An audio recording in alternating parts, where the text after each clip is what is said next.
And we have an update tonight on a News 4 Tucson investigation. A solar customer that was facing a long and potentially expensive legal fight with his solar company says his problems have been solved after we reported on his situation. News 4 Tucson's chief investigative reporter, Corius Nylander, shows us how the situation was resolved in tonight's News 4 Tucson investigation.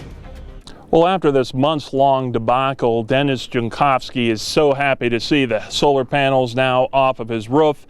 He believes this never would have happened if not for our investigation. Onward and upward at this point. Dennis Jankowski feels he has finally reached the end of a nightmare he's been dealing with since the end of last year. He hired the company Fusion Power to install solar panels on his roof, which they did in November. As he thought everything was close to being hooked up and turned on, he was presented a permit to sign that included conditions that would impact how he could use his own property. He refused to sign it.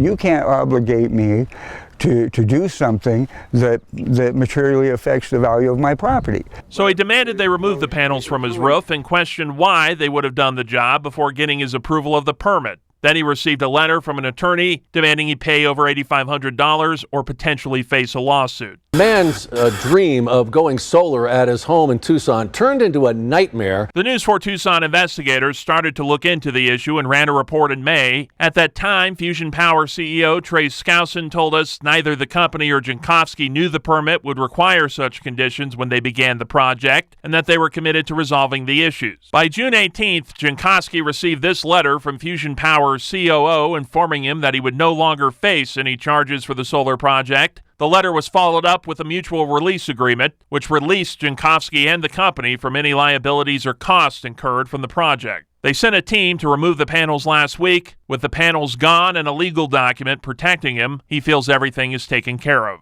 Not only did you do a great job in reporting, but your team, everyone involved, I thought did a great job in making the message clear. I reached back out to Fusion Power CEO Trey Skousen, who sent me a statement saying, quote, "I'm happy Dennis is happy. That's Fusion Power's commitment to the community." Jankowski says Skousen and the company have earned his respect. Trey was very professional and continues to be, even as of yesterday. But now he's without solar, something he was looking forward to, but probably won't try to get again. I'm not against solar. I'm not against any of that at all. But definitely do your homework. That's number one. Even though he found it frustrating to go through all of this, Jankowski tells us he hopes the upside is that the company will change its business practices so no other future customers have to go through the same situation.